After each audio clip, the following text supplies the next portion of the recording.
ইব্রাহিম খলিলুল্লাহ এবার সরাসরি বাপের কাছে গিয়ে হাজির হলো, মার কাছে গিয়ে হাজির হয়েছে। দিনের দাওয়াতের বেলায় সমস্ত পয়গম্বরগণের সুন্নত হলো নিজের ঘর থেকে, নিজের আপনজনদের থেকে দাওয়াত শুরু করা। এটা সমস্ত পয়গম্বর আলাইহি ওয়াসাল্লাম গণের সুন্নত, নিজের ঘর থেকে দাওয়াতের কাজ, হকের দাওয়াত শুরু করো। আপনি আমার নবীজিকে আল্লাহ তাআলা বললেন, ওয়ানজির আশিরাতাকাল আকরাবিন। আমার আল্লাহ তাআলা বললেন, আমার হাবিব, নিকট আত্মীয় যারা, আপনি তাদেরকে এরকম ভাবে শাস্তির ভয় দেখান, তাদেরকে আপনি হকের দাওয়াত দেন। আপনি আমার নবীজির বেলা আল্লাহ তাআলা আয়াত নাযিল করলেন। এই সমস্ত পয়গম্বরগণের সুন্নত হইল নিজের ঘর থেকে দাওয়াতের কাজ শুরু করা। আর দাওয়াতের কাজটা সমস্ত পয়গম্বরগণের কাজ। দাওয়াতের কাজ কি? সমস্ত পয়গম্বরগণের কাজ। মানুষ নামাজের দিকে আসে না, মানুষ হকের দিকে আসে না। এই যে একটা দায়িত্ব, এটা শুধু নবীজিদের দায়িত্ব না, এই আখিরি জামানার উম্মতকে এই দায়িত্ব পয়গম্বর সাল্লাল্লাহু আলাইহি ওয়াসাল্লাম দিয়ে গিয়েছেন। এই আখিরি জামানার উম্মতেরা আগেকার পয়গম্বরগণ যে কাজ করছেন সেই কাজ তারা করবে। এই জন্য আমার ঘর থেকে এরকম ভাবে দাওয়াতের কাজ আমি শুরু করব। আমার বিবি নামাজ পড়ে না, আমার ভাই নামাজের মধ্যে আসে না, আমার এরকম ভাবে ঘরের বাড়ির মানুষগুলোকে আগে আমার দাওয়াত দিতে হবে। এই সিস্টেমটা, এই যে শুরুটা আপনি ঘর থেকে করলেন, এটাই হলো পয়গম্বর আলাইহিস সালামের আদত, সুন্নত। ইব্রাহিম আলাইহিস সালাম ওই দেখলেন যে সবাই মূর্তি পূজায় অভ্যস্ত, সবাই বাদশাহ নমরুদকে এরকম ভাবে পূজা করে। ইব্রাহিম আলাইহিস সালাম মার কাছে গিয়া জিজ্ঞাসা করলেন, মা, তোমার পালনকর্তা কে? কে তোমার পালনকর্তা? কে তোমাকে খাবার দেয়? ইব্রাহিম আলাইহিস সালামের মা বলে, আমার পালনকর্তা হলো তোমার বাবা। ইব্রাহিম আলাইহিস সালাম বুঝাইতে চাইলো কি, আর মা উত্তর দিল কি? মনটা আরো খারাপ হয়ে গেল। আমার জিজ্ঞাসা করলেন, মা, আমার বাবার পালনকর্তা কে? কে আমার বাবার পালনকর্তা? বলে, তোমার বাবার পালনকর্তা হলো বাদশাহ নমরুদ। মনটা আরো খারাপ হয়ে গেল। ইব্রাহিম আলাইহিস সালাম আবার জিজ্ঞাসা করলেন, তোমার পালনকর্তা যদি আমার বাবা হয়, তাহলে আমার বাবা পালনকর্তা যদি এরকম বাদশাহ নমরুদ হয়, তাহলে বাদশাহ নমরুদের পালনকর্তা কে? কে বাদশাহ নমরুদের পালনকর্তা? এবার মা আর কোনো উত্তর দিতে পারল না। ইব্রাহিম আলাইহিস সালাম এবার বাবাকে জিজ্ঞাসা করলেন, বাবা, তোমার পালনকর্তা, লালনকারী কে? কে তোমাকে খাওয়ায়? বলে, আমার খাওয়ানোর দায়িত্ব আমাকে, এরকম ভাবে আমার রিজিকের মালিক হলো বাদশাহ নমরুদ। বাংলা বাদশাহ নমরুদ অর্থ দেয়, সে অর্থ দিয়ে আমি চলি। এখানে ইব্রাহিম আলাইহিস সালাম বড় কষ্ট পাইলেন, জিজ্ঞাসা করলেন, বাদশাহ নমরুদের পালনকর্তা কে? কে বাদশাহ নমরুদের পালনকর্তা? বাবা আর কোনো উত্তর দিতে পারলো না। অনেক সময় দেখবেন যুবকেরা যদি কোনো ভালো কথা বলে, যারা বয়সে বড়, বাবার বয়সী, দাদার বয়সী, নানার বয়সী, তারা বলে, এই তুই এতটা বুঝবি না, ভালো কথাটা কিন্তু ভালো, যেটা নিয়ে আলোচনা করতেছিল এটা কিন্তু ভালো, মুরব্বী বুঝে না, সেই জন্য বলে চুপ থাক, বেশি পাকনামি করবি না, বলে কি বলে না? ইব্রাহিম আলাইহিস সালামের দশা হলো এরকম। মা চুপ করে দিলে তুই বুঝবি না এগুলো, বাবা এরকম ভাবে ধমক দিয়ে থামিয়ে দিল। ইব্রাহিম আলাইহিস সালাম তালাশ করতেছি, কৌশল খুঁজতেছে কিভাবে মানুষদেরকে এরকম ভাবে দিনের দিকে আনা যায়, কোন কৌশলে কিভাবে মানুষগুলোকে এরকম ভাবে আল্লাহকে আমি করব। শুধু এখানেই সমস্যা শেষ হয়ে যায় নাই। ইব্রাহিম আলাইহিস সালামের বাবা সুন্দর করে মূর্তি বানাইতে পারত, এমন সুন্দর মূর্তি বানাইতো, বাজারে নিয়ে গেলে সবার আগে বিক্রি হইতো। একদিনের ঘটনা, ইব্রাহিম আলাইহিস সালামকে বাবা ডাক দিলেন, ডাক দিয়া বলে, ইব্রাহিম, এই মূর্তিগুলো একটা কাঁসার মধ্যে ভরে দিয়ে দিল যে এগুলো নিয়ে বাজারে বিক্রি করে আসো। বাবার আদেশ উনি মাথায় নিলেন, নিয়ে রওনা দিলেন। পথে মধ্যে রাস্তার ধারে গাছের নিচে এরকম ভাবে মাথা থেকে কাঁসা নামাইলেন। এই কাঁসা নামায়ে পরে বলতেছে, মূর্তিদেরকে এরকম দাঁড় করাইছে রাস্তার পাশে, দাঁড় করে বলে, এই তোমরা হেঁটে চলো। আপনারা বলেন, হাতের বানানো, বাবার হাতে বানানো মূর্তি সন্তান ইব্রাহিম আলাইহিস সালাম বলতেছে হাঁটার জন্য, এই মূর্তি কি হাঁটতে পারে? বলে হাঁটতে পারবে? মূর্তি তো হাঁটে না, কোনটা জিহ্বা বাইর করে রাখছে, কোনটা এরকম ভাবে তাকে আছে, আর চোখ বন্ধ করে যে জিনিসটা যেমনি বানাইছি, যে বোতলটা সেটা এমনি ভাবে রয়েছে, একটার সাথে একটা ঠেক দিয়ে এরকম ভাবে দাঁড় করাইছে। ইব্রাহিম আলাইহিস সালাম বলেন, মানুষ তোমাদেরকে বোঝা দেয়, তোমরা উপকার করতে পারো, এদেশের মানুষ তোমাদের এই জন্য তোমাদেরকে খাবার দেয়, তোমাদের কাছে সাহায্য চায়। আমি ছোট মানুষ, আমি তোমাদেরকে এরকম ভাবে নিতে পারবো না, আমি ছোট, আমার তোমাদেরকে বহন করতে আমার কষ্ট হয়, এটা যেতে হবে। মূর্তি তো শোনেও না, নড়তেও পারে না, মাটির পুতুল, ঠিক না ঠিক? ইব্রাহিম আলাইহিস সালাম এই মাটির পুতুলে মায়ের আরম্ভ করলেন, থাপ্পড় দিছে, একেবারে গার দেহ থেকে ঘাড় আলাদা হয়ে গেছে। মায়ের আরম্ভ করছে, হাত পা ভাঙ্গা এরকম ভাবে টুকরো টুকরো হয়ে গেছে। একটা জিনিস যতই সুন্দর হোক না কেন, যদি সেটা ভাঙা হয়, ভাঙা থাকে, তাহলে এটা বাজারে কেউ নেয় না, ঠিক না? বাজারে নিয়ে গেছে ইব্রাহিম আলাইহিস সালাম, নিয়ে যাওয়ার পরে এই মূর্তি আর একটা বাজারে কেউ খরিদ করলো না, একটাও বিক্রি হলো না। সবগুলোর আবার কাঁসার মধ্যে ভরে বাড়িতে নিয়ে আসলেন। বাড়িতে যখন নিয়ে আসলেন, বাবা তো বড় খুশি, আমার ছেলে কামাই শুধু হয়েছে, আমার ছেলে আজকে ব্যবসা শিখছে।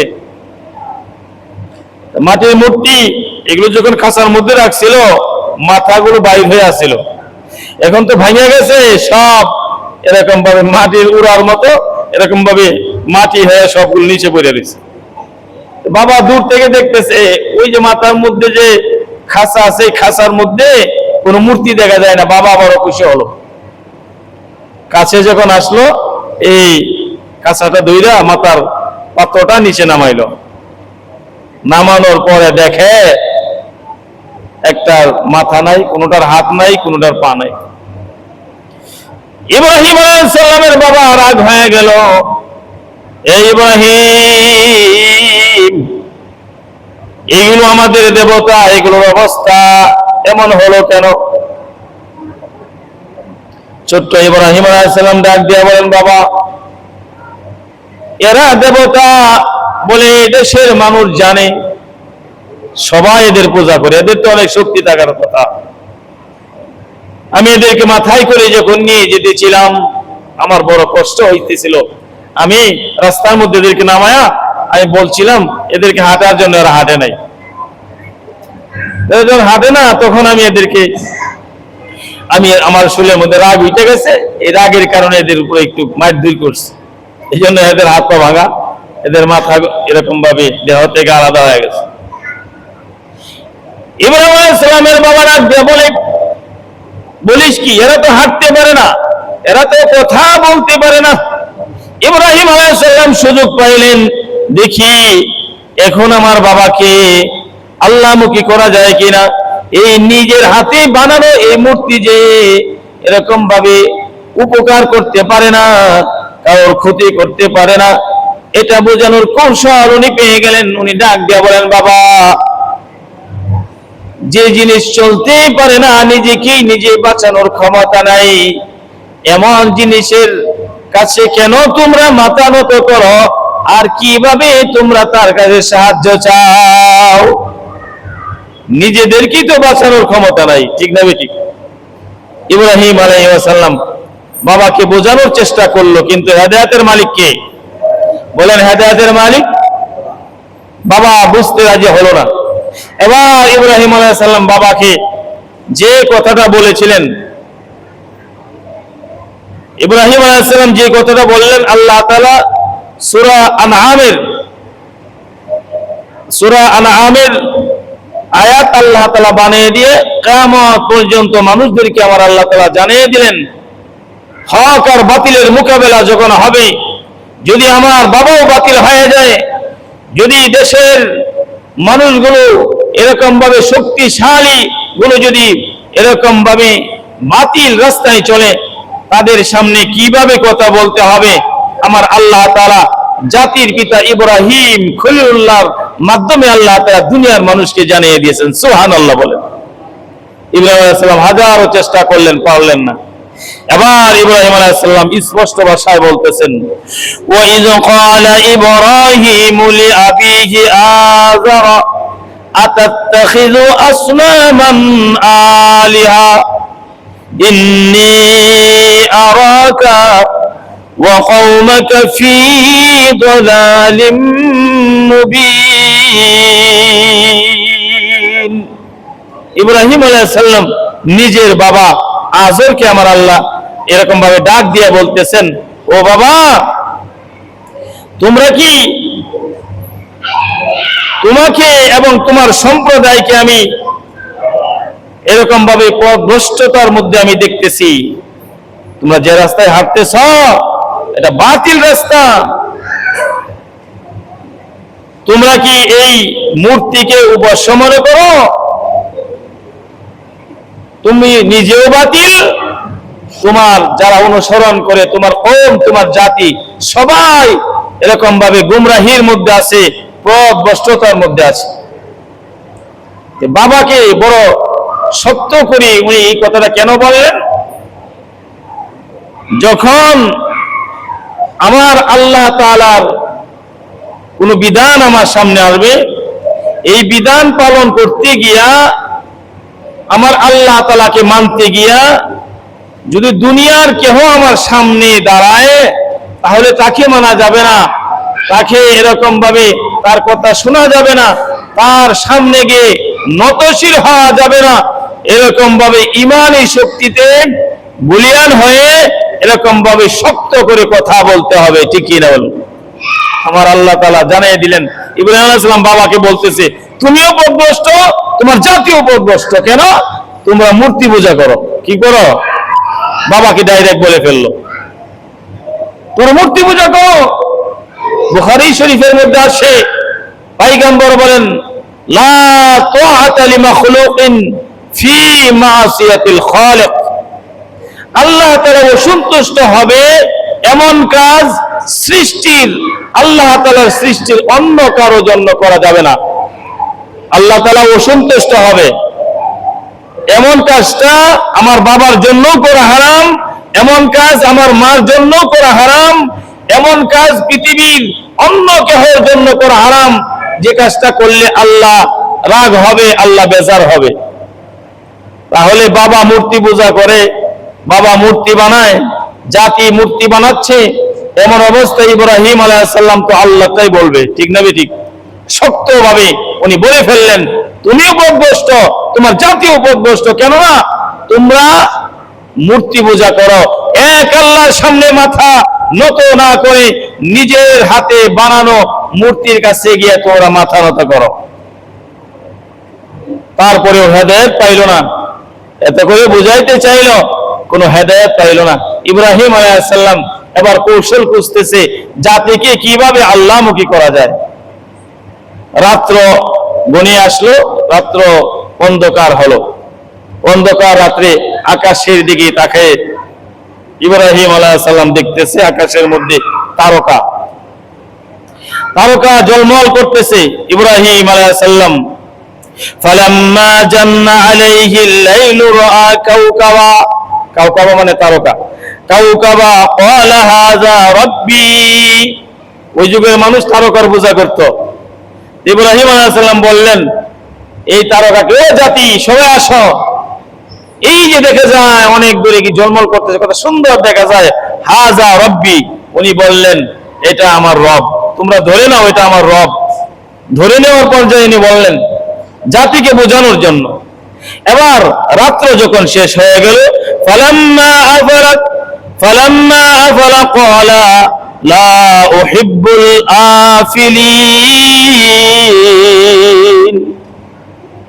রাত্র যখন শেষ হয়ে যায় আর তারকা দেখা যায় না, ঠিক না ঠিক? যখন অস্তমিত হয়ে গেল, ইব্রাহিম আলাইহিস সালাম বললেন, ও জাতি শোনো, ফালাম্মা আফালা ক্বালা লা উহিব্বুল আফিলিন, যে জিনিস বিদ্যমান থাকে না, অস্তমিত হয়ে যায়, সে আমার রব হতে পারে না। সুবহানাল্লাহ বলেন। জাতিকে বোঝাইতেছে, তুমি তো তারকার পূজা করো। ইব্রাহিম আলাইহিস সালাম একটা কৌশল করলেন, অন্ধকার রাত্রে এরকম ভাবে তারকা দেখে জাতিকে রাখলেন, আসো, তোমরা যে বলো এটি তোমাদের খোদা, তোমাদের রব, আমিও ধরে নিলাম এটা আমার রব। রাত্র যখন শেষ হয়ে গেছে আর তো দেখা যায় না, ইব্রাহিম আলাইহিস সালাম বলেন, দেখো, যেটা অস্তমিত হয়ে যায় সেটা রব হতে পারে না, সেটা আল্লাহ হওয়ার যোগ্যতা নাই, ঠিক না ঠিক? জাতি আবার চলে গেছে। জাতি বলে, প্রথম তো মনে করেছিলাম ইব্রাহিম আমাদের দলের, আমরাও তারকার পূজা করি, ইব্রাহিমও তারকার পূজা করে, আমাদের দলের, ঠিক না ঠিক? আরে রাত্র শেষ হয়ে গেল, এখন দি ইব্রাহিম এই তারকারে আর রব বলে স্বীকার করে না, ও লোকজন চলে গেছে, কোন উত্তর পাইল না। এবার ইব্রাহিম আলাইহিস সালাম ফালাম্মা রাআল কমারা বাযিগাতান ক্বালা হাযা রাব্বি, ইব্রাহিম আলাইহিস সালাম এবার পরের দিন চাঁদ উদিত হলো, বিশাল চাঁদ, পূর্ণিমার চাঁদ দেখে ইব্রাহিম আলাইহিস সালাম বলেন, হাযা রাব্বি। জনগণ ধরে নিল, বুঝে নিল, ঠিক আছে ইব্রাহিম আমাদের দলের, কারণ আমরাও চাঁদের পূজা করি, ইব্রাহিমও চাঁদকে রব বলে স্বীকার করেছে। এবার রাত্র যখন শেষ হয়ে গেছে, তখন তো আর এরকম ভাবে চাঁদ তো আর দেখা যায় না, ঠিক না ঠিক? এবার ইব্রাহিম আলাইহিস সালাম আবার জাতিকে রাখলেন, ডাইকে বললেন, ফালাম্মা আফালা ক্বালা লা ইল্লাম ইয়াহদিনি রাব্বি লাআকুনান্না মিনাল কওমিদ দাল্লিন। ইব্রাহিম আলাইহিস সালাম বলেন, এই শোনো, আমি তারকা দেখে বলেছিলাম আমার রব, সেটা অস্তমিত হয়ে গেছে, দিনের বেলা থাকে না, এটা রব হতে পারে না, কারণ রাতের বেলায় থাকে, দিনে যদি না থাকে তাহলে আমাকে সাহায্য করবে কে? কে আমাকে দেখবে? কে আমাকে লালন পালন করবে? কে আমার সমস্যার সমাধান করবে? সে আল্লাহ হওয়ার যোগ্যতা তার মধ্যে নাই। এবার আমি চাঁদ দেখে তোমাদেরকে বলেছিলাম এই চাঁদ আমার রব, এখন তো দিন হয়েছে, চাঁদ তো আর দেখা যায় না, এটাও রব হওয়ার উপযোগী না, এটাও রব হতে পারে না। এবার দিন চলে আসলো, সকালবেলা আবার জাতিকে ডাকতেছে, ও জাতি আসো, সবাই আসো। ফালাম্মা রাআ আশ-শামস বাযিগাতান ক্বালা হাযা রাব্বি হাযা আকবার। ইব্রাহিম আলাইহিস সালাম বলেন, ও জাতি শোনো, এটা আমার রব। এই সূর্য, চাঁদের দিকে তাকানো যায়, সূর্যের দিকে তাকানো যায় না, এটার পাওয়ার বেশি। ইব্রাহিম আলাইহিস সালাম বলতেছেন হাযা আকবার, মানে এটা অনেক বড়, এটার অনেক পাওয়ার, এটা রব। জনগণ সবাই মাইনে নিল। যাই হোক, তারকাকে মানলো না, অস্তমিত হয়ে যায়, চাঁদকে সেরকম ভাবে মানলো না। এবার সূর্য দিকে বলতেছে হাযা আকবার, এটা অনেক বড়, এটার অনেক পাওয়ার, যাক ইব্রাহিম আমাদের দলের মধ্যে আছে। এবার দিন যখন শেষ হয়ে যায় তখন আর সূর্যকে খুঁজে পাওয়া যায় না, ঠিক না বলেন? আমি সূরা আনআম থেকে আমি আপনাদেরকে শোনাইতেছি। সূরা আনআমে আল্লাহ তাআলা এই কথাগুলো বলেছেন যেন আমরা একটু ইবরত হাসিল করি, যে তারকা রব হওয়ার উপযোগী না, এরকম ভাবে চাঁদ রব হতে পারে না, সূর্যও যে রব হতে পারে না। ইব্রাহিম আলাইহিস সালামের সেই কথাগুলো আল্লাহ তাআলা কালামে কারীমের আয়াত বানিয়ে দিয়ে আপনি আমাকে আল্লাহ তাআলা নসিহত করতেছেন।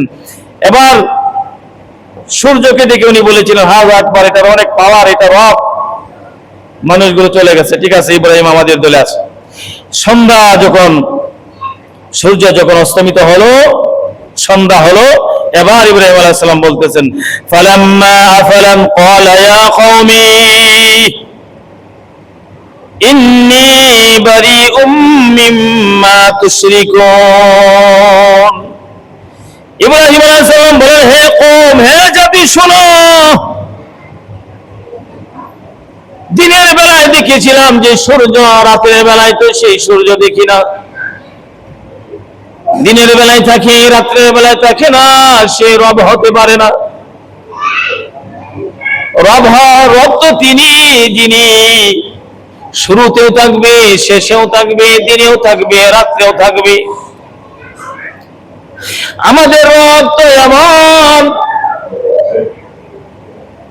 আমার আল্লাহ তাআলা যেমন আছেন তেমনি আছেন, তেমনি থাকবেন, ঠিক না বেঠিক? সারাক্ষণ মালিক উপস্থিত, সারাক্ষণ মালিক আপনি আমার উপস্থিত, কায়েম দায়েম, ঠিক না বেঠিক? ইব্রাহিম আলাইহিস সালাম বললেন, দেখো, তারকাও আমার রব না, এটা রব হতে পারে না। আমি ধরে নিয়েছিলাম তারকা রব, কিন্তু দেখলাম এটার অস্তিত্ব থাকে না। দিনের বেলায় চাঁদকে ধরে নিয়েছিলাম আমার রব, দিনের বেলায় সেটাকে খুঁজে পাওয়া যায় না। আমি সূর্যকে বলেছিলাম হাযা আকবার, এটার অনেক পাওয়ার, এটা আল্লাহ হবে। আমি রাত্রের বেলায় এটাকে খুঁজে পাইলাম না। ও জাতি, শোনো, এইগুলো কোনটাই আল্লাহ হওয়ার মতো পাওয়ার, আল্লাহ হওয়ার মতো কোয়ালিটি, আল্লাহ হওয়ার মতো শক্তি এদের ভিতরে নাই। এগুলো যে পরিচালনা করে সেই হলো আমাদের রব, ঠিক না বেঠিক? ইব্রাহিম আলাইহিস সালাম এইভাবে জাতিকে বুঝাইলেন, ও জাতি, তোমরা নিজের হাতে মূর্তি বানাইতেছ, এই মূর্তিরই তোমরা পূজা করো।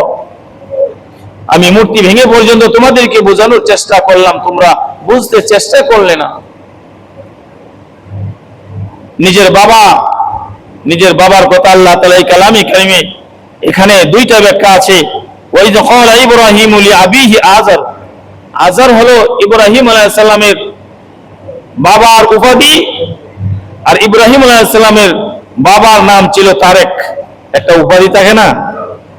আবার মুফাসসিরিনে কেরাম কেউ বলেছেন যে আযর হলো ইব্রাহিম আলাইহিস সালামের চাচার নাম। তা চাচাকে আল্লাহ তাআলা এখানে ইব্রাহিম আলাইহিস সালামের বাবা বললেন কেন?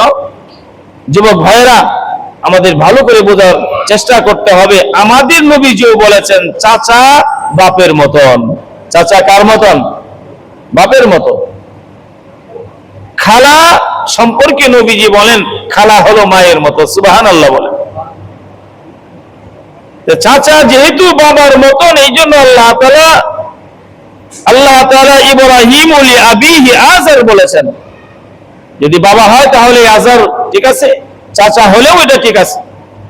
আজকে দুঃখের বিষয় হলো আমরা চাচাকে আজকে বাবার মতো সম্মান করতে জানি না, অথচ নবীজি বলেছেন চাচা বাপের মতন, খালা মায়ের মতন, এটা নবীজির কথা। এই জন্য ভাই আমাদের সাবধান হওয়া দরকার। ইব্রাহিম আলাইহিস সালাম নিজের চাচা বা বাবাকে এরকম ভাবে ডেকে বলেছিলেন, দেখো, তোমরা আমার আত্মীয়, আমার নিকটতম মানুষ, আর নিকটতম মানুষ থেকে দ্বীনের দাওয়াত দেওয়া, হকের দাওয়াত দেওয়া, এটা সমস্ত পয়গম্বর আলাইহিস সালামের সুন্নাত, সুবহানাল্লাহ বলেন। এই জন্য নিজের ঘর থেকে দাওয়াতের কাজ শুরু করেন, নিজের ঘরের মানুষগুলোকে এরকম হকের দাওয়াত দেন। নিজের বাবা উল্টা চলে, বাবাকে কিছু বলা যাবে না, যিনি আমার বাবা, বেয়াদবি হবে, এইটাও যেন আমাদের মধ্যে, এই ভয়ে যেন আমাদের কাজ না করে। কারণ আপনি আমার জাতির পিতা হলেন ইব্রাহিম আলাইহিস সালাম। কে? ইব্রাহিম আলাইহিস সালাম ওনার বাবাকে বললেন, তুমি নিজে পথভ্রষ্ট, তোমার জাতি, তোমার সম্প্রদায় পথভ্রষ্ট। এর থেকে যারা ইব্রাহিম আলাইহিস সালামের সন্তান হবে, যারা ইব্রাহিম আলাইহিস সালামকে জাতির পিতা বলে জানবে, এই মানুষগুলো এমন সিফতের হবে, বাবা যদি অন্যায় করে বাবাকেও ছাড়বে না, মা যদি অন্যায়কারিণী হয় মাকেও ছাড়বে না। এইভাবে যত অন্যায় দেখবে, সেই অন্যায়কারী যদি যত বড়ই হয়, কিন্তু তার সামনে সে মাথা নত করবে না। এটা হলো ইব্রাহিম আলাইহিস সালামের সন্তানদের সিফত, সুবহানাল্লাহ বলেন। আমরা সবাই তো ইব্রাহিম আলাইহিস সালামকে জাতির পিতা বলে এরকম ভাবে স্বীকৃতি দেই, নাকি বেজাল আছে কিছু? সবাই আমরা বলি না যে আমাদের জাতির পিতা ইব্রাহিম আলাইহিস সালাম, কারণ আল্লাহ তাআলা আমাদের জাতির পিতা ইব্রাহিম আলাইহিস সালাম, এটা আল্লাহ তাআলা বানায়া দিয়েছেন। আমরা অস্বীকার করলে আমাদের গুনাহ হবে। বাবার সিফত যদি সন্তানের মধ্যে থাকে, বাবা যদি আদর্শবান হয়, বাবার সিফত যদি সন্তানের মধ্যে থাকে, তাহলে ওই সন্তান হয় আদর্শবান সন্তান। বাবা আদর্শবান, কিন্তু ওই বাবার আদর্শের বিপরীত যে সন্তান চলে, সে আদর্শবান সন্তান নয়। এই জন্য বাবার আদর্শবান হতে হবে। আমাদের বাবা ইব্রাহিম আলাইহিস সালাম উনি সাধারণ ব্যক্তি নয়।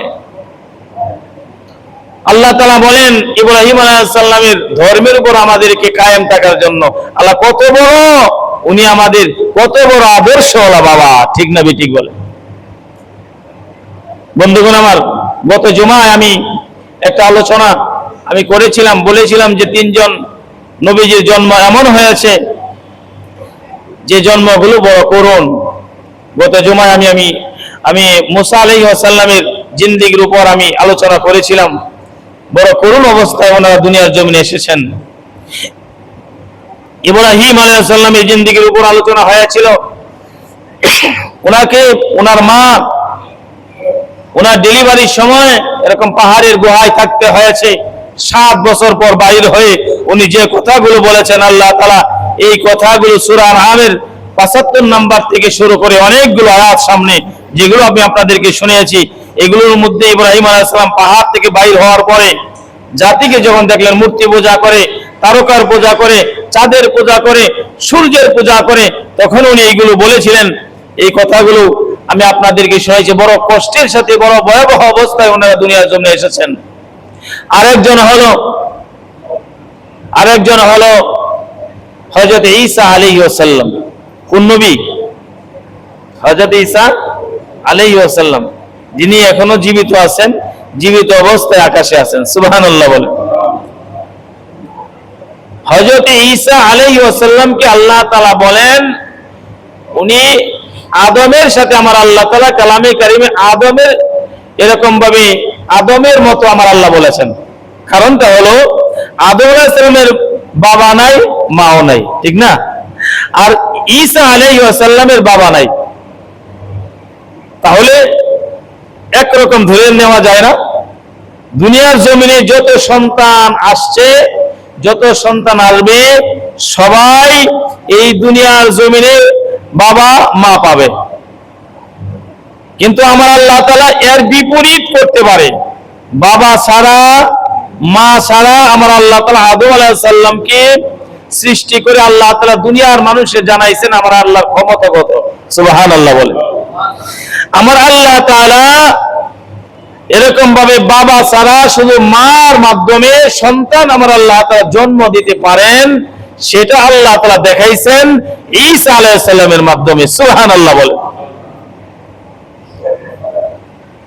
ঈসা আলাইহিস সালাম উনি এমন একজন পয়গম্বর যিনি বাবা ছাড়া দুনিয়ার জমিনে আসছেন। সুবহানাল্লাহ বল।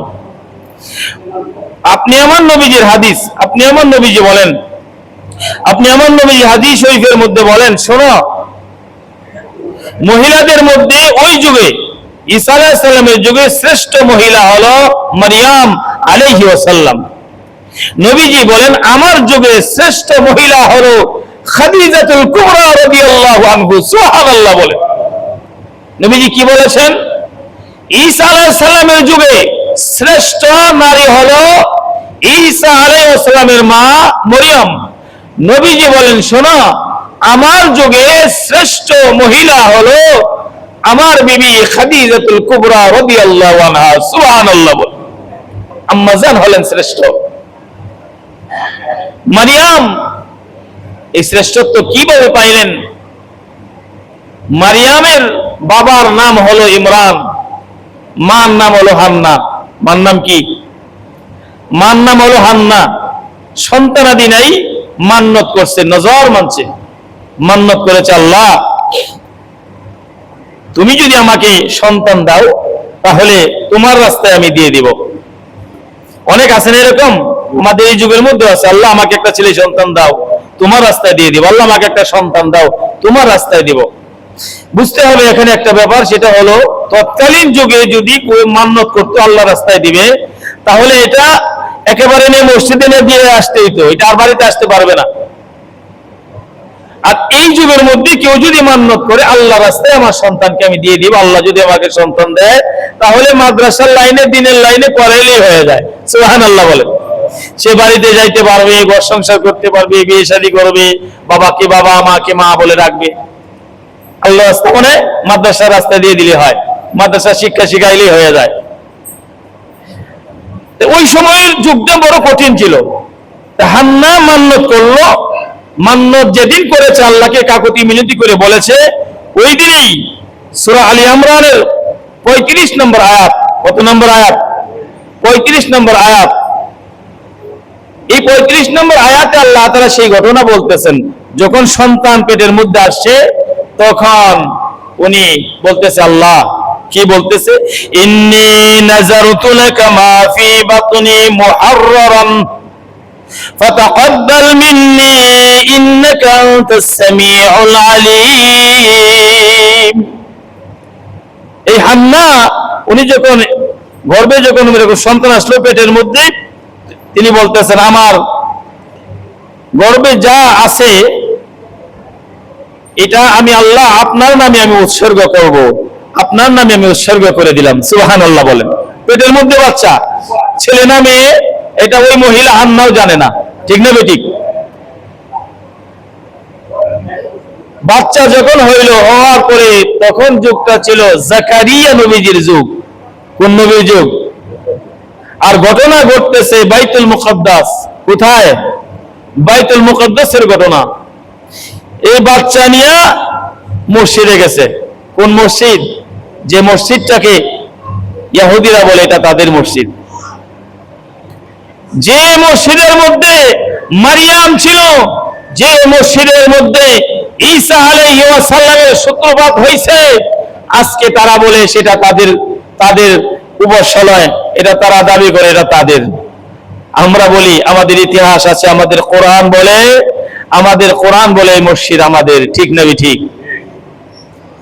বাচ্চাটা নিয়ে গেছে। বাচ্চা কি হয়েছে? মেয়ে বাচ্চা। কোন বাচ্চা? ছেলে হইলে তো মসজিদের মধ্যে দিয়ে আসলে ভালো, মসজিদের কাজকাম করতে পারে, মসজিদের সেবা যত্ন, মসজিদের খাদেম হইতে পারে। কিন্তু মেয়ে বাচ্চা, এটাকে কি করবে? কিন্তু উনি তো মান্যত করছে। আবার পেটের মধ্যে যখন আসছে, উনিও বলছে, আল্লাহ আমি তোমার রাস্তায় আমি উৎসর্গ করে দিব, তুমি আমাকে বাচ্চা দিছো আল্লাহ। বাচ্চাটাকে নিয়ে মসজিদে গিয়ে হাজির হলো। যে কতগুলো মুসল্লি বসা, ইমাম সাহেব বসা। ইমাম হলেন জাকারিয়া আলাইহিস সালাম। সুবহানাল্লাহ বলেন। ঘটনা সব বলা হলো। জাকারিয়া হলো এই মারিয়ামের খালু। মারিয়ামের কি হয়? খালু হয়। মানে মারিয়ামের মা আর জাকারিয়া নবীর স্ত্রী, ওনারা হলেন এক মার পেটের বোন।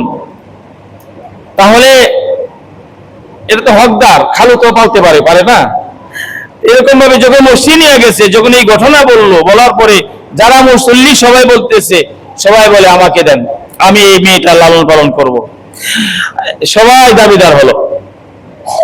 আমার আল্লাহ তাআলা জাকারিয়া নবীর বেলায় এরকম ভাবে সবাই যখন এই বাচ্চাকে মারিয়ামকে নিতে চায়, মেয়েটা এমন সুন্দর, এমন রূপসী, ছোট সময় তাকে যে দেখতো সেই তার জন্য এরকম পাগল হয়ে যেত। ছোট বাচ্চা, নাদুস নদুস বাচ্চা দেখে সবাই পাগল হলো। এই মেয়েটাকে আমি লালন পালন করবো। মুসল্লিরা কারাকারি আরম্ভ করছে। এখন কে নিবে তাকে? সবাই তো দাবিদার। আল্লাহ তাআলা কালামে কারিমে, আপনারা যারা বাংলা কোরআন শরীফ অর্থ যারা পড়ে অভ্যস্ত, আপনারা বাড়িতে গিয়া এরকম ভাবে সূরা আলে ইমরানের 35 নম্বর আয়াত থেকে আপনারা দেখবেন, আমি যেগুলো বলতেছি এগুলো আছে। এরকম ভাবে লটারি হলো। লটারি কি? জর্দান নদীর মধ্যে এরকম ভাবে সবাই তাদের কলম নিক্ষেপ করবে। যার কলম ভেসে থাকবে সেই এই মেয়েটাকে লালন পালন করার এরকম ভাবে সে অধিকার পাবে, সেই মেয়েকে পাবে। সবাই গেছে নদীর পার গিয়া, সবাই এরকম ভাবে সেই নদীর মধ্যে কলম নিক্ষেপ করছে। সবার কলমগুলো নিচের দিকে চলে গেছে। কেবলমাত্র শুধুমাত্র জাকারিয়া আলাইহিস সালামের কলমটা শুধু বেশিই রইল না, উজানের দিকে যেতে আরম্ভ করলো। সুবহানাল্লাহ বলেন। জাকারিয়া আলাইহিস সালাম মরিয়মের দায়িত্ব নিলেন, লালন পালন ভরণ পোষণের দায়িত্ব নিলেন। ঘটনা অনেক লম্বা। এরকম ভাবে আস্তে আস্তে বড় হইতে আরম্ভ করলো। মসজিদের মধ্যে একটা কামরা, একটা হুজরার মধ্যে উনি থাকে। জাকারিয়া নবী ওই হুজরার মধ্যে গিয়া দেখে এই সময় যে ফল দুনিয়ার কোথাও পাওয়া যাবে না, এমন ফল মারিয়ামের ওই হুজরার মধ্যে ভরপুর। সুবহানাল্লাহ। কিছু আছে না, কিছু ফল আছে না, এখন খুঁজলে বাজারে কোথাও পাওয়া যাবে, আছে না কিছু ফল এরকম। এরকম কিছু ফল, মৌসুমী কিছু ফল, ও মৌসুমের মধ্যে এরকম ভাবে তার ঘরের মধ্যে। জাকারিয়া আলাইহিস সালামের কোনো সন্তান ছিল না। জাকারিয়া আলাইহিস সালাম এরকম ভাবে এই অবস্থা দেখার পরে আল্লাহর কাছে বলল, আল্লাহ তুমি আমাকে সন্তান দান করো। সুবহানাল্লাহ বল। আল্লাহ তাআলা বললেন 3 দিন কথা বলা যাবে না। এর মেহরাবের মধ্যে দাঁড়িয়ে আল্লাহর কাছে সাহায্য চাইলেন, আল্লাহর কাছে সন্তান চাইলেন। আমাদের ইব্রাহিম আলাইহিস সালামও কিন্তু সন্তান আল্লাহর কাছে চাইছেন। যত পয়গম্বর ওনাদের ইতিহাস করলে দেখা যায় আল্লাহর কাছে সন্তান চাইছেন। আমরা যারা উম্মত আছি, আমাদের জন্য সুন্নত হইল আল্লাহর কাছে ভালো সন্তান চাওয়া। এটা আমাদের জন্য সুন্নত, আদর্শ। কার কাছে সন্তান চাইবো? ভালো সন্তান কার কাছে চাইবো? রাব্বি হাবলি মিনাস সালিহিন। ইব্রাহিম আলাইহিস সালামের দোয়া, আল্লাহ আমাকে একটা সহনশীল সন্তান দান করো। আল্লাহ তাআলা এই দোয়াটা কালামে কারীমের আয়াত বানিয়ে দিয়েছেন। সূরা ইয়াসিনের পরে যে সূরা সূরার মধ্যে গিয়ে পাবেন, আয়াত বানিয়ে দিয়েছেন আল্লাহ তাআলা। আমরাও যেন যাদের সন্তান নাই, আমরা যেন এই দোয়া পড়ি। এটা আমাদের আমল, এটা আমাদের জন্য ওজিফা। যদি আমরা ওজিফা এটা বানিয়ে নিতে পারি, সারাক্ষণ যদি আল্লাহর কাছে চাই, আল্লাহ রাব্বি হাবলি মিনাস সালিহিন। আল্লাহ ইব্রাহিম নবী এই দোয়া করছিল, আল্লাহ ওনাকে আপনি সন্তান দিয়েছিলেন, আমিও আপনার কাছে এই দোয়া করতেছি, আল্লাহ আমাকে সন্তান দান করেন। এরকম যাদের সন্তান নাই, এরা যদি এই দোয়া করে স্বামী স্ত্রী, আল্লাহ তাআলা তাদেরকে সন্তান দান করবে।